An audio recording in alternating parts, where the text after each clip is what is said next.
Bahan ajar pembelajaran teks deskripsi untuk siswa SMP kelas 7.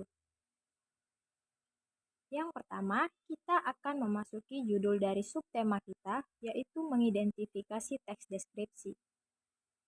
Sebelum memasuki materi mengenai teks deskripsi, sebaiknya kita mengetahui kompetensi dasar dari materi ini sendiri. Yang pertama, mengidentifikasi informasi dalam teks deskripsi tentang objek, baik itu sekolah, tempat wisata, tempat bersejarah, dan atau suasana pentas seni daerah yang kita dengar dan kita baca.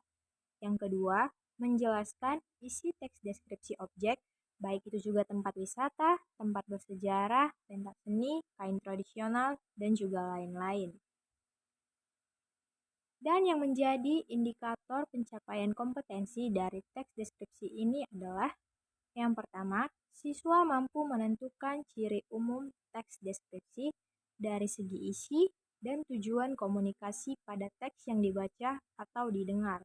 Yang kedua, siswa mampu menentukan ciri teks deskripsi dari aspek kebahasaan pada teks yang dibaca atau yang didengar. Yang ketiga, siswa mampu menentukan jenis teks deskripsi pada teks yang dibaca atau didengar. Yang terakhir, siswa mampu menyusun kembali teks deskripsi yang didengar dan dibaca secara lisan, tulis, dan visual.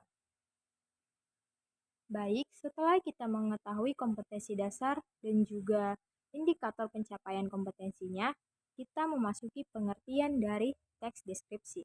Pengertian dari teks deskripsi adalah bentuk tertulis atau lisan yang menggambarkan objek secara rinci atau detail yang memiliki tujuan agar pembaca atau pendengar dapat membayangkan dan merasakan apa yang kita alami. Selanjutnya, adapun ciri-ciri umum dari teks deskripsi sendiri adalah yang pertama, berupa penggambaran. Berupa penggambaran ini dapat berupa makhluk hidup, baik itu manusia, hewan, tumbuhan. Ada tempat, juga suasana. Yang kedua, ada kaitannya dengan panca indera, seperti penglihatan, penciuman, pengecapan, peraba, dan pendengaran. Yang ketiga, yang menjadi ciri umum terakhir dari teks deskripsi adalah bersifat fisik atau sifat manusia, misalnya menggambarkan seorang ibu tua, seorang anak yang lucu, tumbuhan yang tumbuh dengan besar. Baik, berikut tadi adalah ciri-ciri umum dari teks deskripsi. Adapun tujuan dari teks deskripsi ini adalah yang pertama, untuk memaparkan atau menggambarkan situasi dan kondisi senyata mungkin, sehingga pembaca dapat merasakan situasi dan kondisi yang dialami penulis. Yang dimaksudkan di sini adalah agar si pembaca dapat membayangkan atau dapat merasakan situasi itu. Yang kedua, untuk mempromosikan atau mengenalkan objek atau orang tertentu. Nah, tujuan teks deskripsi di yang kedua ini adalah untuk membantu kita memperkenalkan ke objek baru yang mungkin kita belum pernah menemuinya. Sehingga adanya tujuan teks deskripsi ini adalah membantu kita agar kita dapat mengenal bentuk apa yang disampaikan oleh si penulis itu. Selanjutnya, ciri-ciri teks deskripsi dari aspek kebahasaan. Yang pertama, menggunakan kata-kata khusus untuk mengkonkretkan. Seperti misalnya warna dirinci dengan merah, kuning, hijau, biru, dan lain-lain. Yang kedua, menggunakan kalimat rincian untuk mengkonkretkan. Nah, ini dia menggunakan kalimat.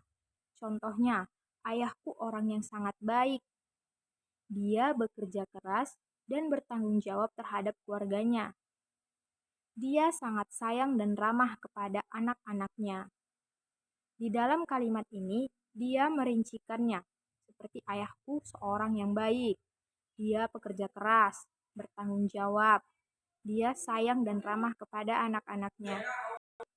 Yang ketiga, menggunakan kata sinonim dengan emosi kuat atau kata indah diungkapkan dengan sinonim yang lebih memiliki emosi yang lebih dalam. Contohnya seperti elok, permai, molek, dan mengagumkan. Yang keempat, menggambarkan majas untuk melukiskan secara konkret. Contohnya, pasir pantai dengan lembut mengelus wajah kita.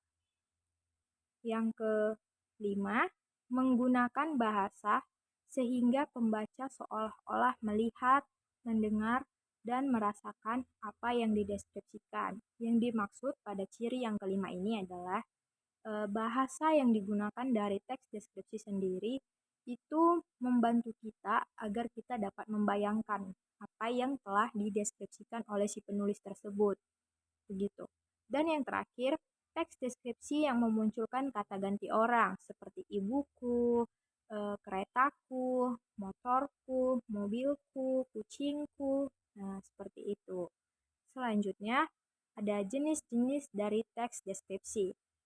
Teks deskripsi sendiri dibagi menjadi dua kategori, di antaranya adalah teks deskripsi yang berdiri sendiri sebagai teks dan teks deskripsi yang menjadi bagian teks lain. Contohnya seperti cerpen, novel, dan lagu. Teks deskripsi berdiri sendiri sebagai teks ini yang dimaksud adalah teks deskripsi yang hanya memiliki satu paragraf atau beberapa paragraf singkat yang mungkin menjelaskan atau mendeskripsikan suatu objek atau benda secara rinci ataupun detail. Sedangkan teks deskripsi yang menjadi bagian teks lain itu seperti cerpen, novel, dan lagu itu merupakan teks yang mendeskripsikan suatu objek yang dibuat di dalam media seperti cerpen, novel, ataupun lagu seperti yang ada di lirik lagu. Ya, begitu. Dan salah satu contoh teks deskripsi yang terdapat pada lagu adalah seperti lagu pada Rayuan Pulau Kelapa. Dalam lirik lagu Rayuan Pulau Kelapa ini terdapat kalimat tanah airku Indonesia, negeri elok amat kucinta, tanah tumpah darahku yang mulia, yang kupuja sepanjang masa.